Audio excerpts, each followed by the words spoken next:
The following show contains a fictional narrative that includes themes, events, and language that some may find distressing. Discretion is advised.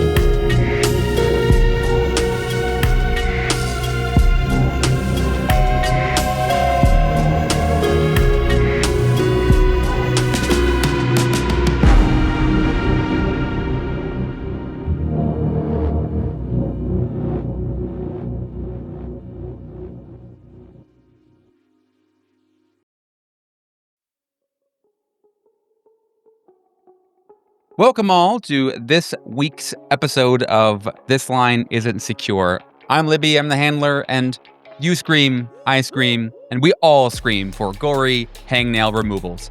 Let's go ahead and get our introduction started, and we'll have a really great rest of our show. Go ahead, Ty, lead us off. Hi, I'm Ty. I play ex-Deputy Marshal Reed Hollis, aka Agent Millstone. On to you, Charlie. Hey guys, I'm Charlie. I'll be playing Adam Blackburn, aka Agent Meridian. Hey y'all, I am Andy, and I am playing Dr. Alexander Shoemaker, Agent Merchant, former FBI forensic psychologist, current professor at Vanderbilt. And I'm Hawk. I'm playing former NSA agent Heather Stoddard, aka Agent Miranda, currently woman about town, if the town in question is a series of seedy small back rooms where they sell illicit electronic listening devices. Thanks, everyone. We're very excited to announce once we get to our 500 subscriber mark on YouTube, everybody except for Andy, Charlie, and Hawk will be shaving their head. So a great session ahead of us today. It's going to be a very, very good time, and we're really excited. Let's do a recap. Let's do a little recap here. And this time we're breaking from the norm. Libby is going to give the recap. It's going to be great, and there'll be no details missing. Last week, you lost sanity. Is that a good joke? That feels like enough to me. Yeah. Oh, I don't think it's a joke. I need to roll that's sand not for accurate either. Don't give them too much. No, I think I gained sanity last time. You did, in fact, gain sanity. No. Goons. When last the group was together, they decided to split. Two of them went to Nurse Samagina's home, Esther's home, and the other two went to the Encounters group. Both had their fair share of foibles. Some came with teas filled with bodily fluids and other delicious side fluids. Condiments. And the other, yeah. And the other group had what could only be described as quite a spooky time down in the basement of a church. Now, when we kind that's of not the first time that's happened, huh? Fucking yeah. Now we have got the duo driving the vehicle, driving away from Esther's house. We've got Meridian and Miranda. Behind them, the flames engulf the home. Mostly not their fault. And as they are thinking, oh no, we're going to be totally caught in the red-handed here, arson yet again, they see all the cars driving past, lights and sirens, all the way to the church where the encounter group is happening.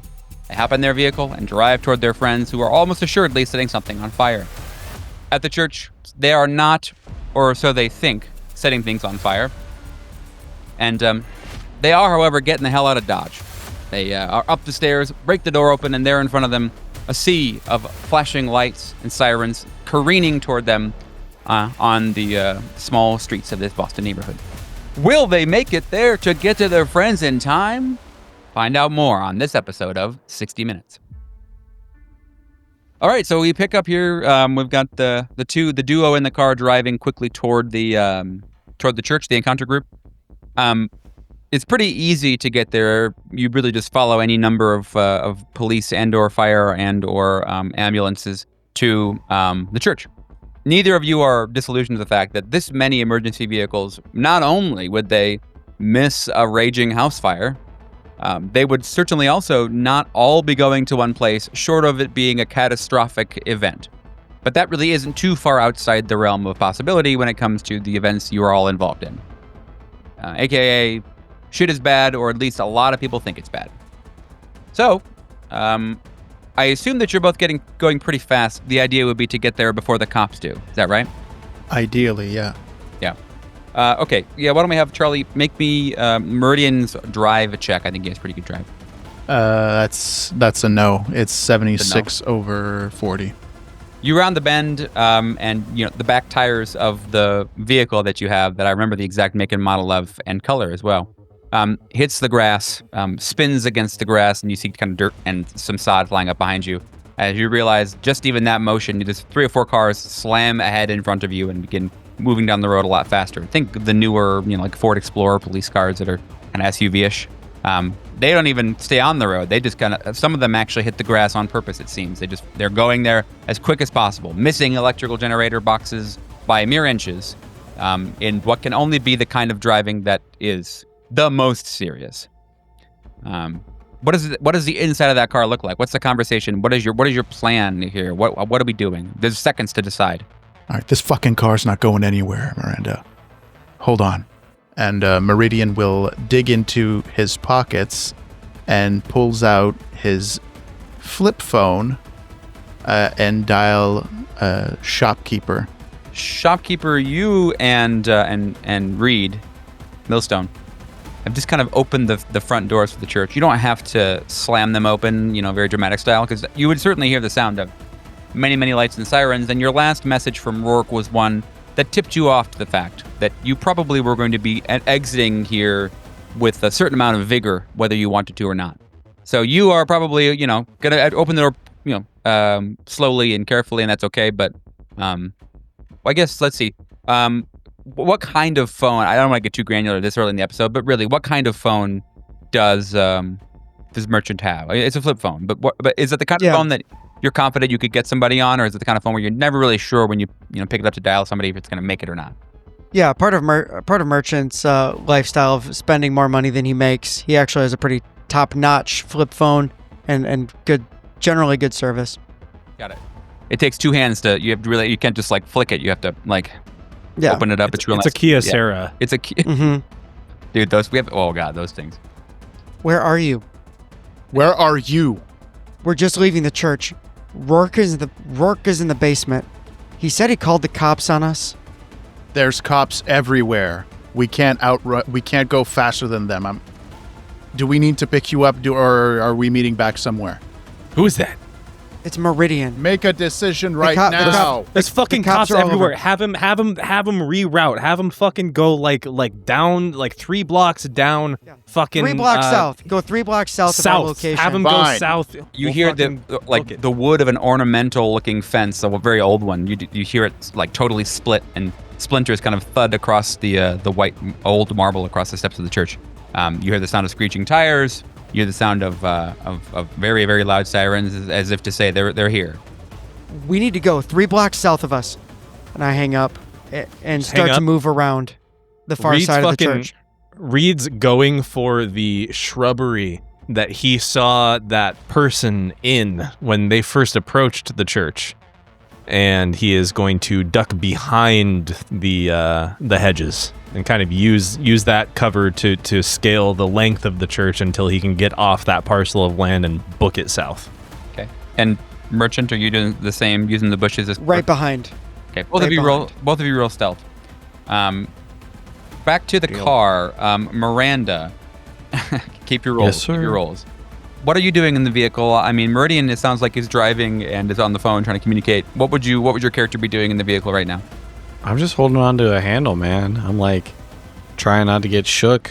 I'm keeping an eye out the windows for approaching cops, vehicles, anything like that. But not a lot for Miranda to do here. She doesn't fuck with cell phones, and she can't drive. So this is not her domain, her wheelhouse. Does she have any weapons? She just has the mace, right, or pepper spray? She doesn't even carry that. No. Okay.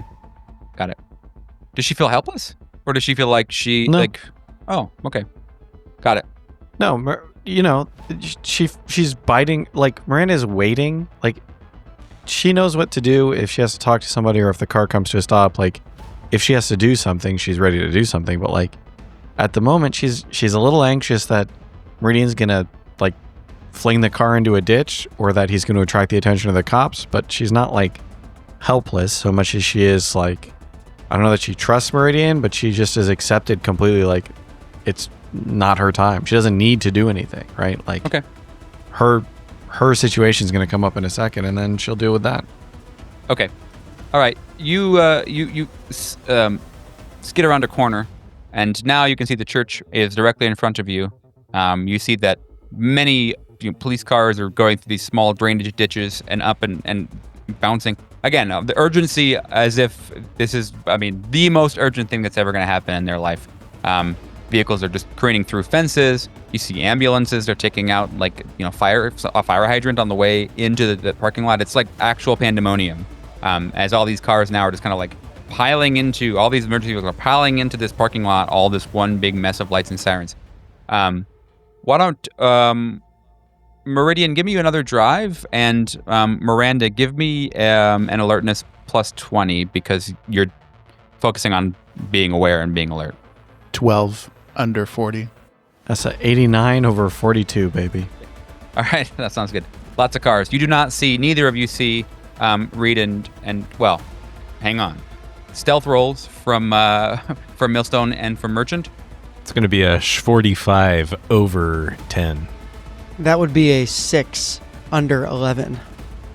Hence the dance. Damn. Wow. Okay. Very good.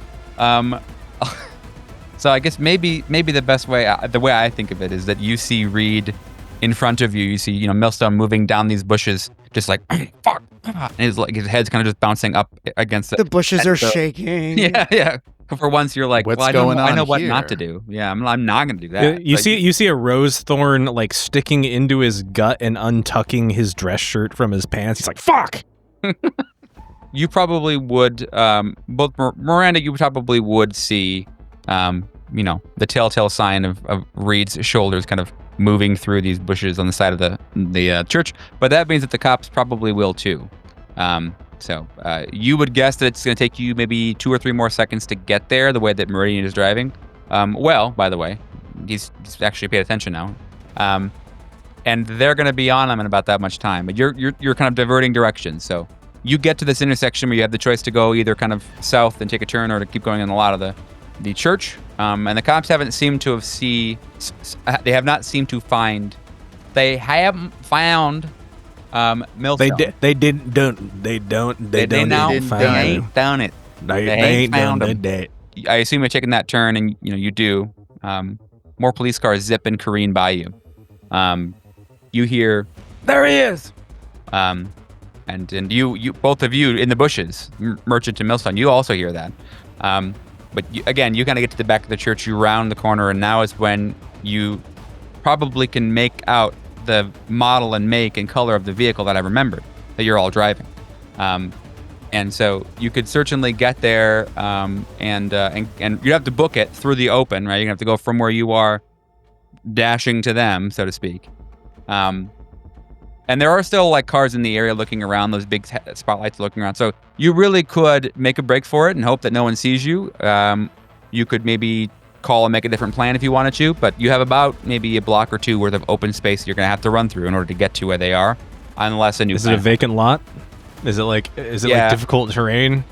No, it's not difficult. Yeah, no. Your movement speed is not halved. Well, my athletics will certainly roll better than my fucking stealth, so I'm down for that. Okay. Yeah, there's not. It's open lot and street, maybe a yard. Yeah. You want to roll athletics to just get there as fast as you can? Let's do it. Okay. Do that. Do the thing. And you Fucking both failed. probably see them now. Phenomenal. What'd you roll? 74 over. Oh lordy, what is it? My athletics is 73. 50. And you got 73? No, Getting old. I was guessing his athletics was 73 since he rolled a 74. No, I rolled a straight 90 over 30. So Let's go. cheers. Yeah. I imagine in what is almost comic gold, both of you kind of have this look of like, I guess we gotta run. And you begin running, and both of you almost immediately trip and kind of start just like dancing around the pavement because you don't want to fall, but you want to get there fast. So from the vehicle, Miranda and Meridian, I would probably allow a laugh or two. The two of them are just kind of spending the majority of their run not falling, which is not funny, you know. And so, but it's also pretty easy to see. And you see a police car that was kind of trying to park on the grass between the street and the parking lot. Definitely see. You see the cop's head kind of turn. He turns his little light onto the two of them and to your car. And he says, "They're right there." Just about the time that you two get to the vehicle. So now all four of you pile in, I assume, and all four of you in the car now. Are we driving to get away? Are we driving to find a spot to hide or something else? I mean, I feel like we're driving to fuck off, aren't we? Yeah. So. Okay, great. We're peeling off in a 2008 Altima.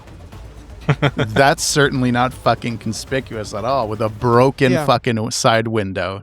Yeah, the 0 to 60 on that is maybe 14 seconds. Yeah. Maybe. Being driven by a slab of beef. Yeah, correct. One half cow in the front seat. You push the accelerator. Yeah. It's a good half. Don't worry. Good. You push the accelerator and again you peel out or something. And there are definitely police cars behind you. What's the vibe in the car? What are we saying? What's going on? Super chill. Very chill. Very nice. Very ASMR. calm. Listening to Now I'm slightly worried Animated. about the decisions my fellow agents are making. Yeah, Are you going to share that with Reed is bleeding a little bit from the stomach, and he's like, "Fucking go!" Merchant. Am I going to share with them? No, now is not the time. I'm going to keep my mouth shut and let them drive. I'm going to fucking distract them. Just going to glare at the back of Meridian's head as he peels out in this not pursuit vehicle. Okay. All right. Okay, yeah, you peel out. And behind you there is certainly at least 2 police cars, lights and sirens on. Meridian, again, are we looking here? Are you looking to drive away as fast as possible and just get the fuck out of Dodge? Or are you trying to find a spot to double back or hide the car? Well, I won't outrun them, so I need to outmaneuver them and hide right after. Okay, I'm in. So you're kind of in a residential-ish neighborhood. There are, you're not in exactly a super duper, finesse vehicle. You're in an Altima. So go ahead and make me a drive. Let's see if you can find a place that is going to be isolated and you can also get there better than they can. 27 minus 10. Oh, 27. Even when I'm minus 10, I still hit it. Boom. 27 nice. Okay. under 40. Oh baby. yeah. Even with a minus 10. And that's. Cue that Tokyo Drift song. Put that in on the edit, please. Wait, is that copyright? Yep. Don't worry, I'll do it. Of course. Yeah. We'll get it cleared. Yeah, shut the fuck I up. promise you there is a free-to-use Creative Commons version of the Tokyo Drift song. No, I'm just going to use the stock, a dramatic, tense moment iMovie, whatever. That's perfect. You find a newer section of the neighborhood that is currently under construction, and a bunch of these very large, black trash dumpsters that are meant for hauling away lots and lots and lots of trash. So you take a quick left down this road, in such a way that if anybody had a drink in their hand or a phone, or it would be mostly out of their hand. We're talking about maybe 2 G's worth of turn here, as you just totally turn the car on a dime and zoom in behind these 2 large black dumpsters. And you flip the key off, turn the lights off, and say something probably like, "Everybody shut up." Which you can deliver if you'd like. I think that's a very Meridian thing to say. So Good. Now everybody shut the fuck up. there it is. And that's why we pay you the big bucks. We pay you nothing, and I'm really sorry. I know. We pay him. So- He's the only one we pay. No one gets paid. I don't get. It's the tariffs. Yeah. Oh, Okay. Oh no. now All right, we're yeah. a political show. That's right. We are not, thanks. Oh God. You managed to get in behind these dumpsters. And now that you've had the very nice piece of police cars whipping by at high speeds, you feel like you've at least bought some amount of time that you could use to make to have a discussion about where you're going to go next. Find a place to hide that's more better. But you've got maybe, a couple of minutes before they start really looking hard in this area. All right, where now? Good question. Well, I mean, I don't fucking know. We're fucking stuck here. Let's get the fuck out of the car. We go to the Dorchester. Noticing at this point that Merchant is not elevated anxiety. He's perfectly at peace with everything that's happening around. You fucking psychotic? Dude, get the fuck out of the car. Let's fucking hide. Why are you thinking about that right now? We can't ditch the car. Has to be cleaned. There's no way we clean everything off this car. We don't even have the supplies. The supplies are available anywhere. As long as they don't find us, and we have about 6 hours, any overnight store, we can manage it. We don't even have to go close. Walk up, pick up the stuff, clean it, go to the Dorchester, ditch the car with as little trace of ours as we can manage. You guys know how to remove evidence. I know Meridian fucking does. So I don't give a shit. The Dorchester's as good a place to hide out and have a reason to be there as anything. No one's going to look two ways about us showing back up there again, so that's fine, but we got to clean the car first, or we're leaving, I don't know, looks like a quarter cup of Millstone's blood in it. Okay, well then what does that mean about what we do right fucking now? Because what it means we do right fucking now is we wait for a break, we drive casual out of the space with your heads down. We go, we park about a block away from a convenience store that's open late. We pick up the shit to clean it. Everybody but Millstone cleans it while someone takes care of Millstone's wound. And then we ditch the car in a shady neighborhood. We walk a couple blocks, take an Uber. My wound, for the record, is literally just a it's thorn. Cosmetic. It's fine. But anyway, okay, yeah, sorry. Yeah, that's fine, okay, but... Y'all are treating this like any of this is real. I will... which seat are you in? In the back of me? We'll slap him. Sounds like Miranda was behind you. I would have presumed I was behind, so... Okay, where so I took the last available. I will be looking at you seriously through the mirror right now. Rourke was in the church basement with a group of people who just disappeared. And you're going to tell me that we're not still in the upper room of the McAllister? You're going to tell me that we're actually running from real police right now? Everybody roll sand. Unbothered, moisturized, in my lane, 53 under 54. Next. Somewhat questioning everything right now. 94 over 59. Oh, I remember 59. The days. Just blame your parents, man. I don't know why this is so hard. Jeez, okay. Reed rolls a 31 under 54 as he says, "You know what, Merchant? You're a fucking pussy. You know that? It really didn't take fucking anything for you to just kind of make yourself at home, did it?" I wouldn't say that. Well, then how come you seem so fucking comfy all the time? And you're saying cryptic shit? It's like everything you do is to get us to your level. I would prefer you not be as comfortable as I am. You, as each of you are having this discussion, and I guess the two of you, and the others are in the car listening. If you were to look up and you were to see this kind of this section of the neighborhood that's being built, kind of all these different homes. Some are just the studs. Some have some drywall hung. There's some porta potties and things. Like it's kind of generally a construction zone looking area. Out from one of the porta potties, somebody steps out. It seems to be a man, like a doctor. He's wearing a big doctor's coat. Steps out of the porta potty, and this is like, again, after dark, so very odd that the site's closed. No one's here working. He steps out of the porta potty. He's got just a huge armful, a bunch of like books or magazines in his hands.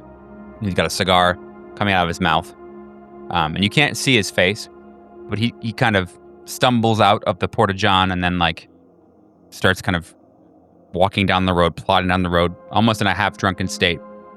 Books are falling out of his hand, and you see that they're very odd-looking pornographic magazines.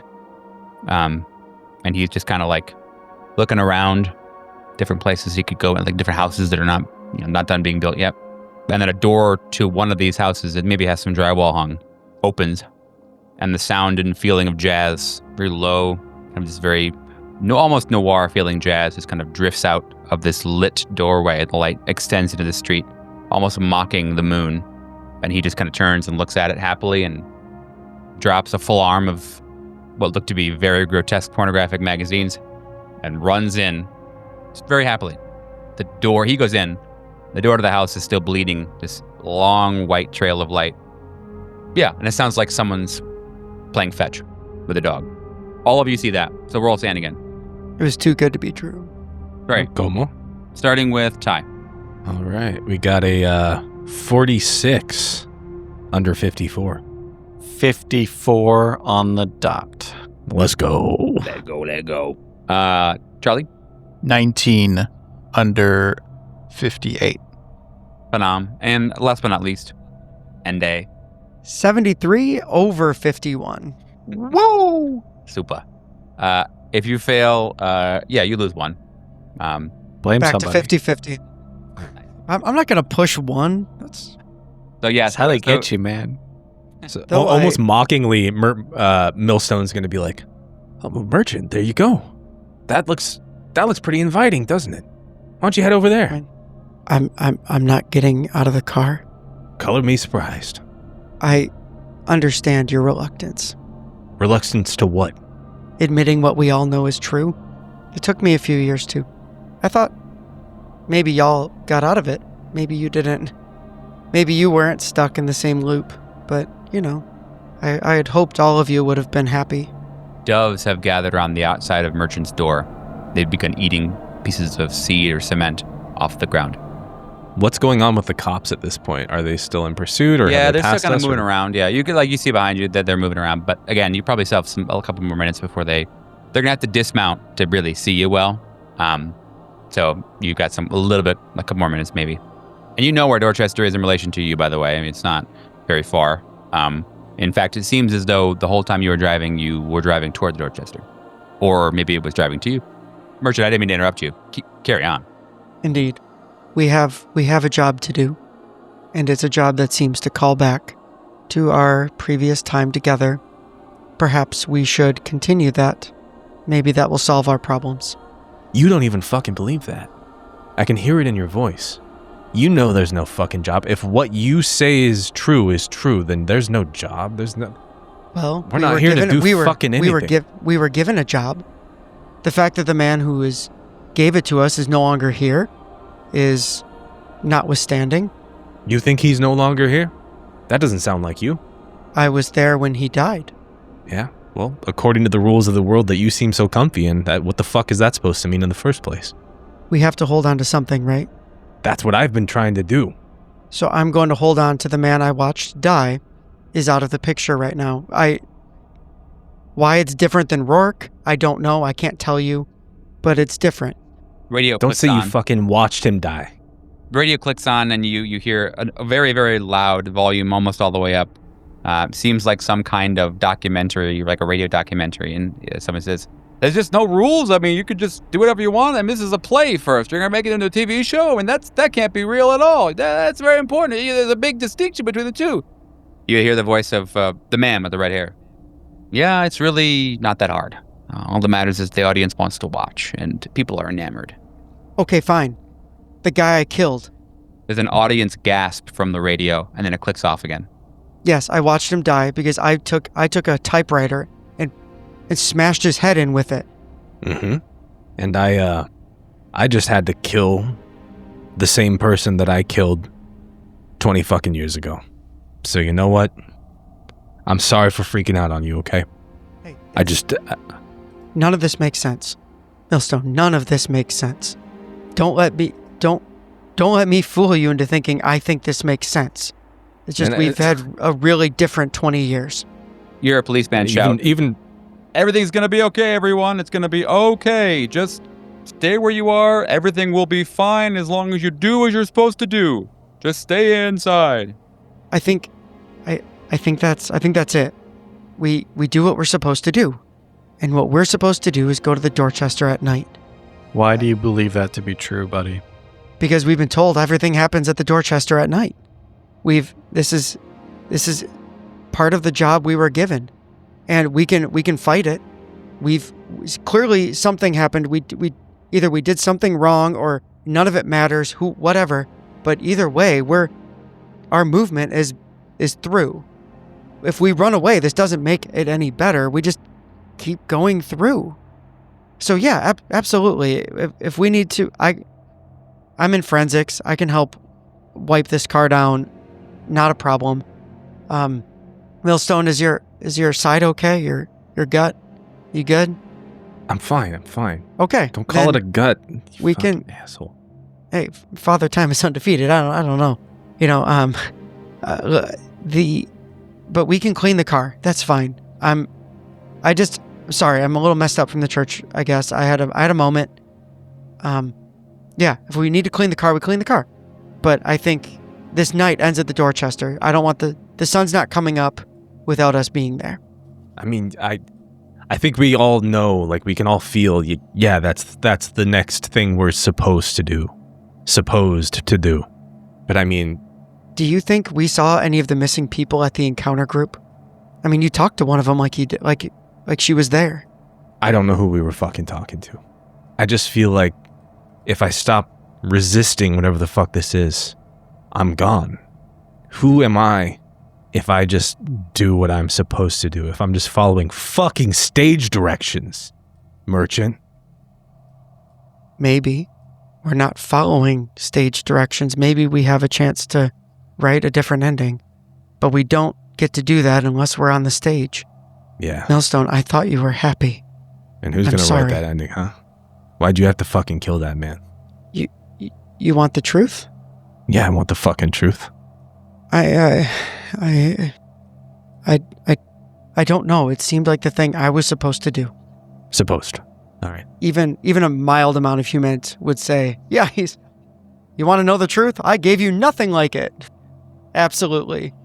Averted eyes. Merchant has no interest in actually answering that question.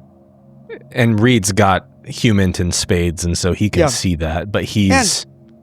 And Millstone knows Merchant has been lying to him since the beginning about various pieces since they got back together and started this next chapter. Reed's kind of at this point where he's caught in this crux between, like, realizing that is the case, that Merchant is all the way gone, and there's no point in trying to extract any sort of truth or reality or humanity from him, and resigning himself to following the directions as they present themselves. And so he's just gonna fucking shut up at this point. So we go into the Dorchester? Yeah, I guess so. Fine. Let's go. You wait for an opportune moment. Turn the key of your trusty chariot. In fact, responds, springs to life, and you slowly and carefully creep your way out of the little hiding spot you found.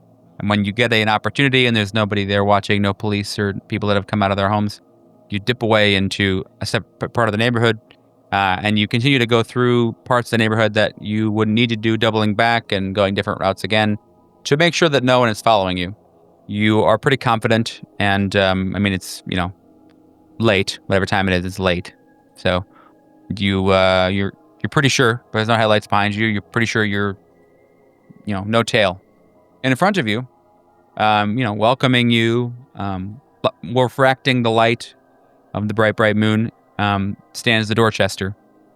There's a very small, flickering LED light that's clinging to its, last moments of life. In a guard shack, the same guard shack you saw when you were here before, you can see through the flashes of fluorescent light that there is a security guard there who has, unfortunately, like many, taken his job to actually be a professional sleeper, aerobic napper. So you really have not much in the way of difficulty if you wanted to go in. I mean, you saw before there were cameras, but it's an outdated system, and you don't see any security guards walking around inside, or anybody walking around inside the perimeter of this large property. After parking the car a ways down the street, and making sure that all the lights are off and that you open and close the doors very softly, the best tactical approach that you could, and And again, there's really no one here to see you. You're not sure exactly what time it is, but it's certainly at the time where it's dark out and the only light is the big old moon in the sky. Maybe for a moment or two, you get a little bit weirded out by that fact. I mean, it probably shouldn't be that late, but it is. It is that late. And as you walk down the street, no lights are on. No people are out in their yard for any reason. The Dorchester seems like it's really closed and locked up. And for a moment, you have that feeling that I imagine that some people have. I've seen videos of like Appalachia and all these fun legends and myths and lore.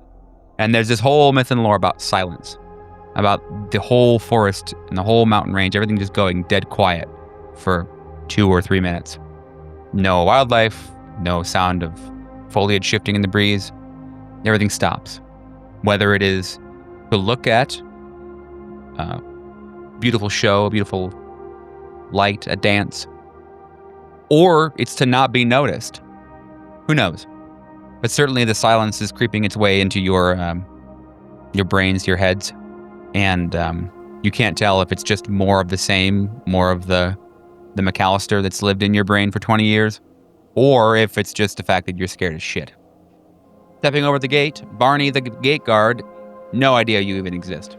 And then before you, you've got the Dorchester, the grounds, and the doors, the front doors. There's some side doors, ground level windows.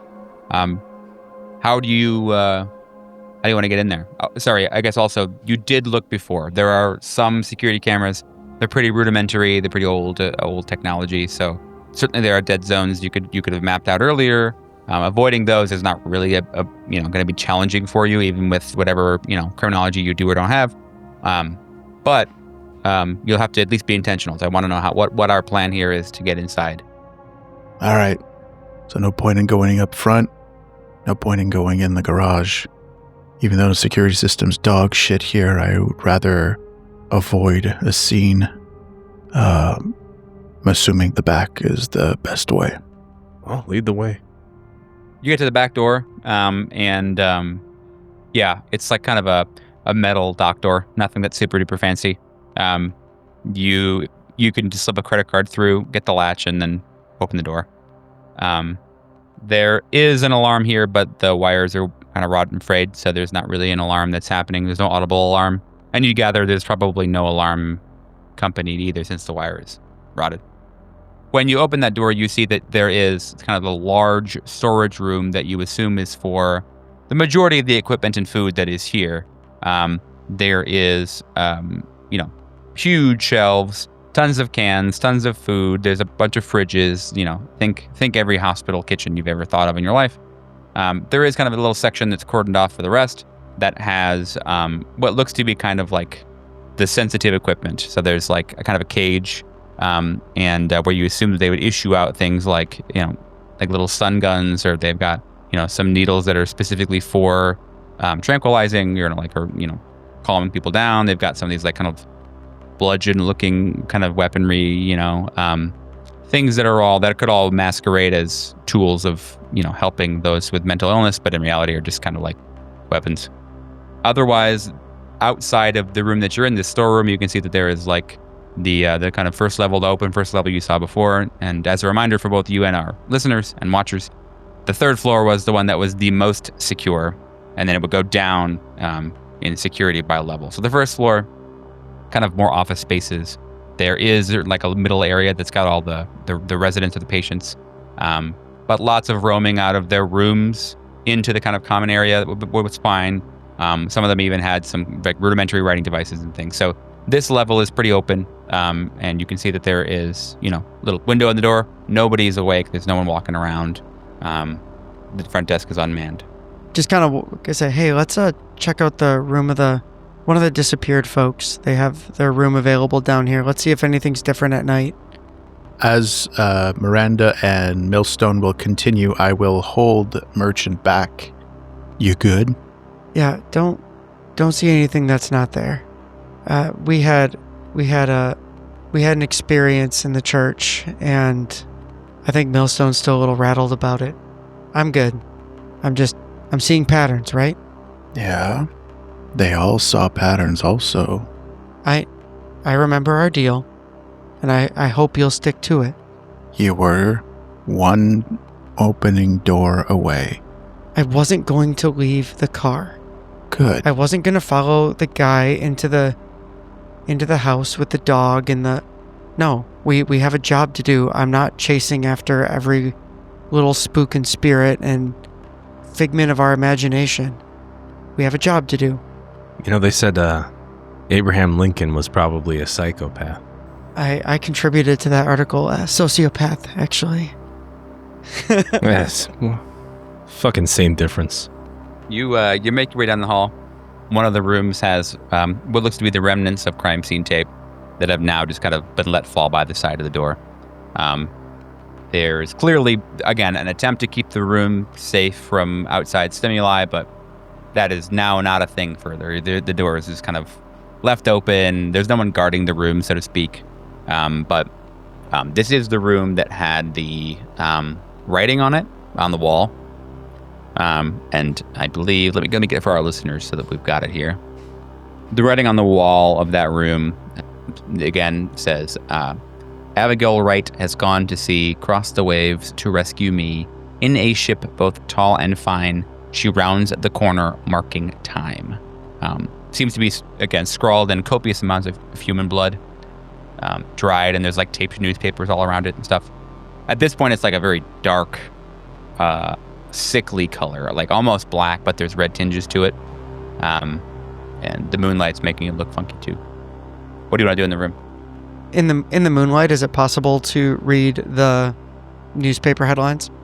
You pick one, you pick a newspaper and read it. It is a relatively mundane headline about the recession in 2008, 2009. You look at another and it says it's from like the 1940s.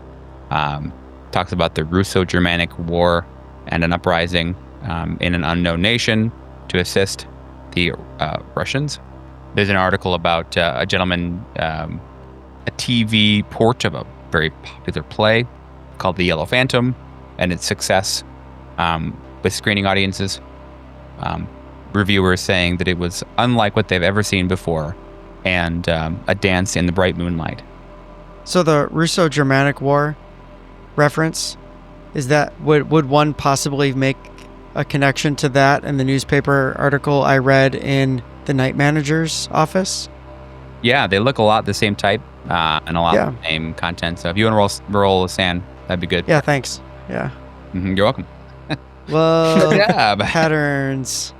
Hey, 45 under 50. This makes sense. It all adds up. Yeah. Let's so see because it's so well integrated into his thought pattern, he'll reach to whoever is next to him and say, hey, I saw this article in the night manager's office, as though that wouldn't actually affect someone else the way and so whoever's nearest, he'll just reach over, tap, and say, hey, I saw this article, something like it in the night manager's office, and in this one, the Yellow Phantom, isn't that from one of the tapes we saw? And just start casually pointing it out as though it's a mundane fact. That makes sense. How is the response to kind of being pulled in to look? Because I think that I would assume some of you are on the like, Merchant's really lost his fucking head, you guys. And like others are like, I still trust him. Like who is paying the attention and time to like actually look? Because if you're actually looking and he's telling you, it definitely sand rolls all around. But if you're like, fucking all right, guy, like you're crazy.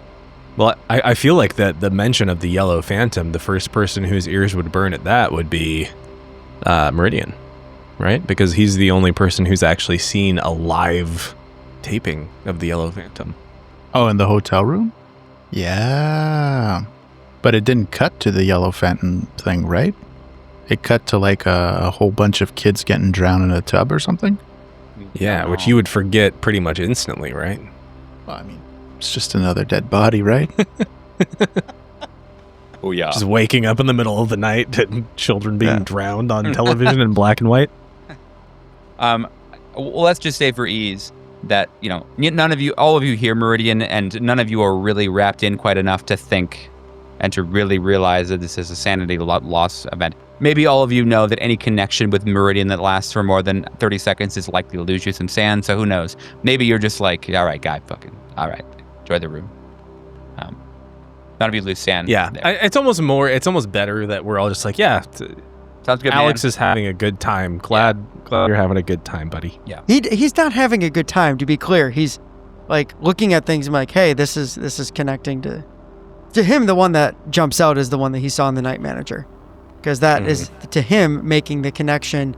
Oh yeah, we're still in the McAllister, or in whatever that represents, because I saw this thing there and I'm seeing it here. Next to references to Abigail Wright, not the person we're looking for. You're bringing it up out loud, right? The Russo-Germanic War. 100%. Yeah, I saw an article. Russo-Germanic War. I read an article about this in the Night Manager's office, and then moves on to the Yellow Phantom. He's just rattling it all off, all the headlines he's seeing, just to see if anything pops up for anyone else. Because to him, this makes sense. You're still kind of in the room. Everyone else is maybe looking around or looking near the room, or maybe they're in there with you. It doesn't really matter. After Meridian says, the Russo-Germanic War, look at this. You all kind of start to hear the very gentle sound of a record player. Very much match the sound that you heard of a record player in the smoking lounge. Not a sand roll yet. This could certainly just be, a happy coincidence. But before long, the lighting of the oil lamps starts to overtake the moon's bright light, and the floors start to feel padded as if there's like old carpet underneath you. And I guess with almost every feeling except for your vision, your sight, all your other senses, even your taste, the taste of cigars and this dried fruit hanging in the air, all of that invades, and with everything but your eyeballs, you feel like you're back in the McAllister. Roll sand again. Lots of sand rolls today. Get wrecked. Whew. Oh boy. Start us off, Ty. 53 under 54. God diggity damn. Okay. Hawk. 78 over 54. Sag. Charlie. 47 under 58. And They will not break me. yeah, that's Andy. 34 under 50. Nice. All of you that succeeded lose 1. All of you that failed lose 1 as well. The dice are kind. How's that kind? Could have been 4. How much do I lose on a fail? 1. The same. Everyone just loses 1. Everyone loses 1. It's not my fucking. This is not my. It's not. It's the. No. This is somebody else's fault. It's not mine. Yes. But you can lose sand from other people's bad decisions. Welcome to Delphine. Yes.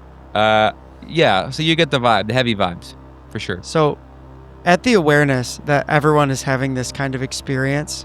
You are too, by the way, just to be clear. Oh, 100%. Okay.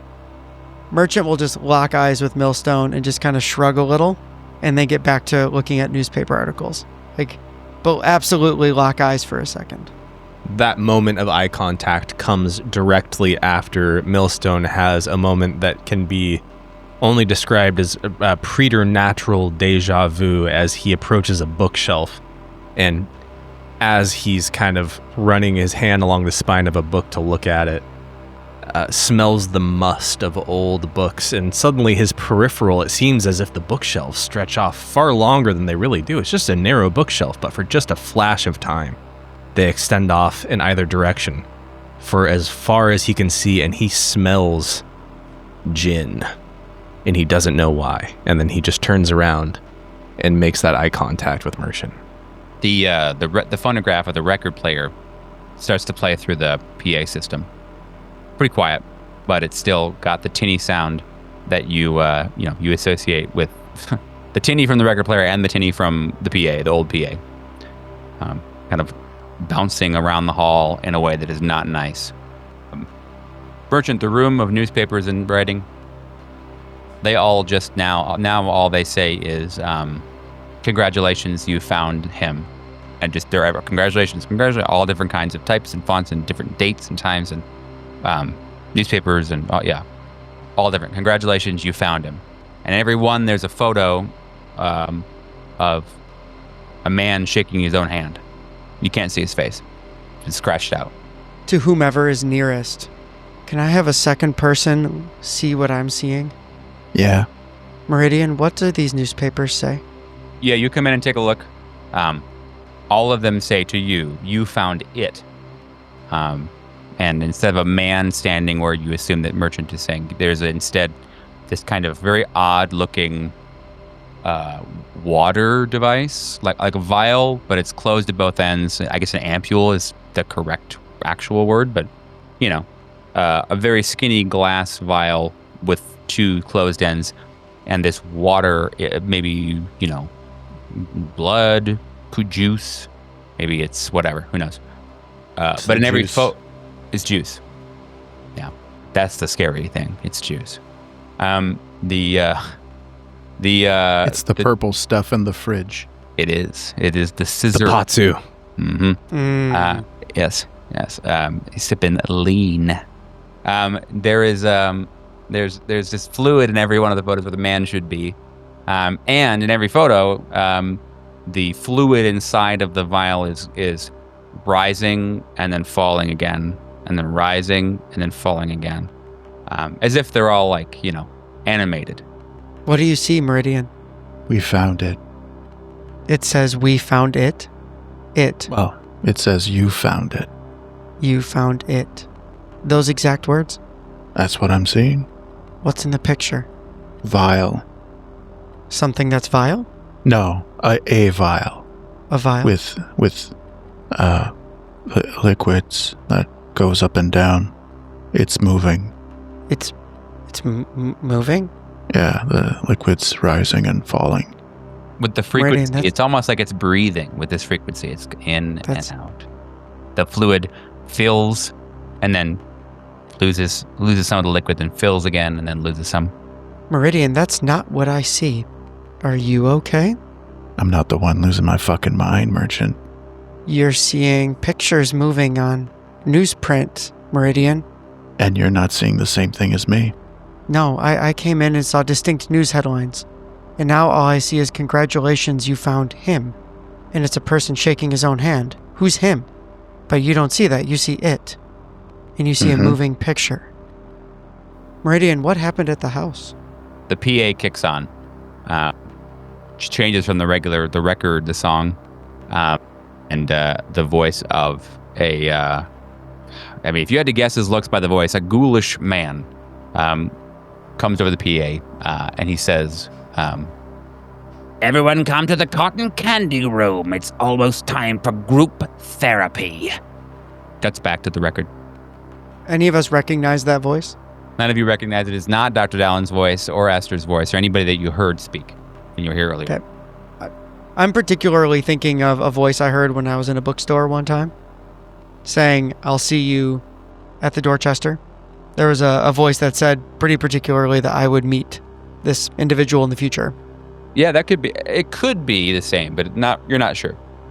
Okay. Yeah, you're not sure. It's not. Yeah, a did a bringer match, but it's maybe. Mm-hmm. Didn't sound like him.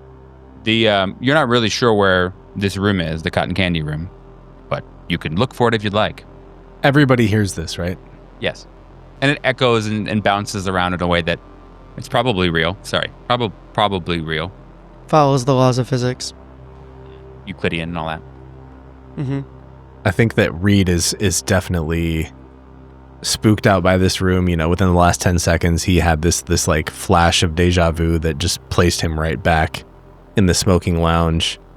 That feeling is sort of conglomerating with the feeling of needing to follow some sort of direction to make sense of this. And so directions are presenting themselves. Reed is not going to wait. He's not going to consult with anybody. He's just going to walk out of the room and start looking for a door labeled the cotton candy room. There's nothing on this level that could be that. You're all pretty sure about that. Most of the rooms are office spaces. There's 10 or less patient rooms, and all those rooms you look inside and there are people sleeping. So you don't think it's any of these rooms. The center common area is not like that. So likely it's on the second or third floor.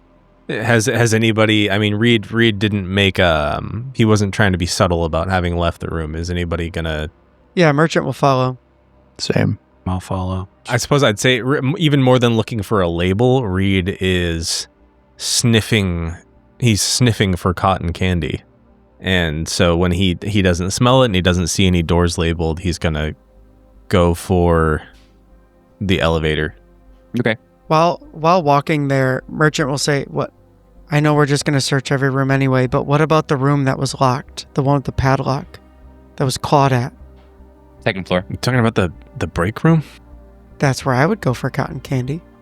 Well, we're headed up that way anyway, so, we can make a stop. Just a thought. You get in the elevator, push that second floor button. Ironically, in the elevator, there is no music. Everywhere else there is. You get to the second floor and the bell dings. And you see that here they're still pretty quiet, still not a lot of movement, but there is some. There is what seems to be just a fucking hulk of a man, at least 7 foot, at least 300 pounds. I mean, just like formidable as hail, who's wearing an orderly uniform that is barely what you would call fitting. He's walking around and looking into the windows of all the rooms on the second floor. Some of them, he bangs on the door, and he grabs the handle, opens it up. Likely it was unlocked for him, but I mean, would not be the oddest thing to see a man of this size rip a door from its lock. He grabs some of these people and he picks them up and he throws them against the other side of the hallway and says, "You have been late. Get to the 3rd floor, to the group therapy room, the cotton candy room." And he kicks some people, others he just kind of, elbows into the wall. Very, very, not helpful levels of violence. He's just being a shitty human. And everyone kind of like meanders. He's waking up. Everybody meanders to the stairwell. And again, not everybody, only some.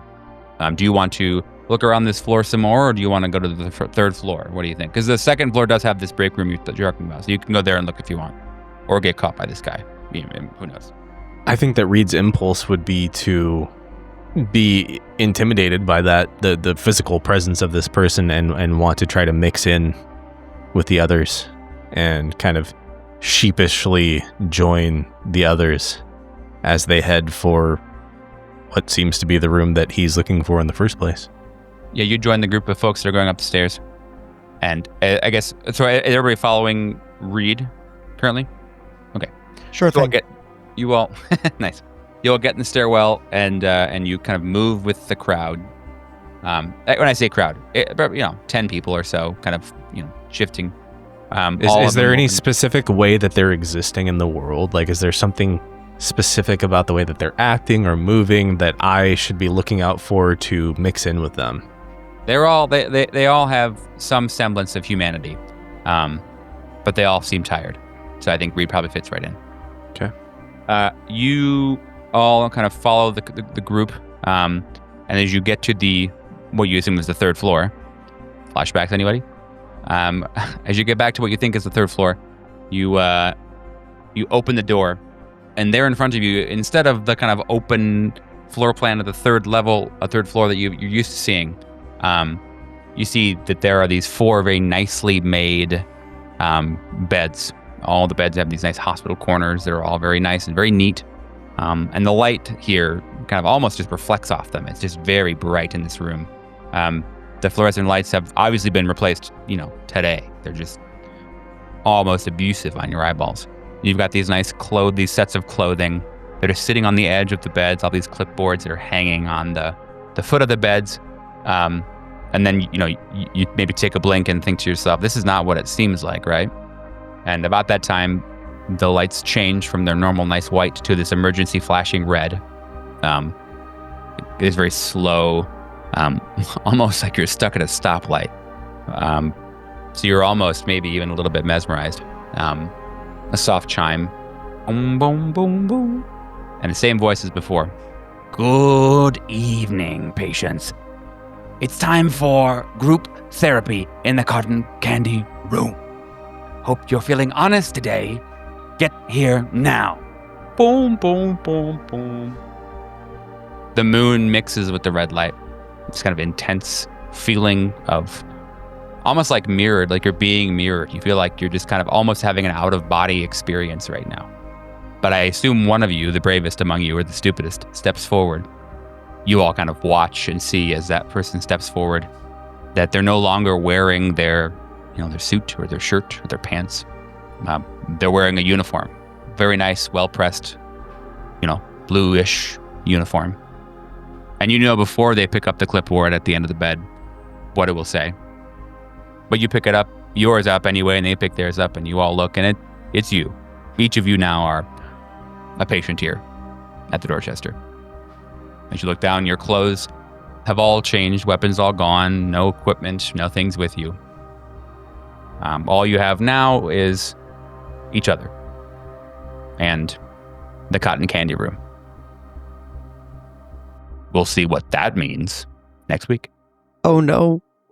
My I guns. think it's a room full of cotton candy. It is. I guess where you go to get fucking treats. Give me my fucking treaties. I think it's time for tweets. It's time for tweets. We've been through a lot, and it's time to eat some candy. Yeah, swear to God, Yeah, if the there's rest a white van in there, I'm gonna be mad. There's a. Promising me treat. They're like Listen, as long as it's not a clown handing out the cotton candy, I'm good. a white van on the third floor of the hospital. Phenomenal. I cannot be They're like, surprised. we at need a this fucking point. van. Let's get a van in here, dude. You're right. That would be the weirdest thing we Yeah. had seen so far. Yeah, for sure. this adventure has followed the laws of physics and everything in reality They both- so closely. Yeah. That's the one that would fucking. I'd hit my breaking point, dude, because of the van. A I white just van. throw my webcam. No. It can't be a white van. Great. Anything we all but know- that. We all know who the driver would be. Me. My mom. One of us is. Yeah. Okay. Great. Well, that was fucking cool. I'm very excited to watch all of you die next week. Sorry. Yeah. Watch all of you have a Sick. good experience next week in the cotton. I'm candy excited to room. watch you Therapy. die next week. I'm excited to kill you personally in your home while your Yes. loved ones watch. In Minecraft. Hawk is excited In to excited to GTA. kill Libby in real life for real. Yes. He'll just come back if we've learned anything, Sure. You can't keep a good Libby down. That's true, dude. I think so. All right. Well, yeah. Thanks, everybody. Jesus Christ. Yeah, toodles it to your toodles. Well, I thank him too. Yup. God bless. Professional courtesy. Praise Thank you. him. God bless America. Let's end the show like that for once. Praise the Lord. Yeah, Can we? sure. Okay. Jesus is here with Whatever. I hear a lot of mo- talk about the King Yellow, but what about the King in heaven? Yeah. What about that? You want to go to hell? Yeah. Phenomenal. Well, yeah. Bye. All right. Goodbye. Let's hear it. Peace, y'all. Goodbye, Thank friends. you. Wait. Oh, yeah. Okay, bye. Before we sign off, I want to take a moment to talk about something very close to my heart. This podcast is about exploring darkness and fear, but in real life, those feelings can be overwhelming. I want to remind you that if you're feeling lost, lonely, or struggling, you don't have to face it alone. There are people who care about you and want to help. If you're in the U.S., you can call or text 988, the Suicide and Crisis Lifeline, for free, confidential support 24/7. Wherever you are, there are resources and there is hope. You matter and your story matters.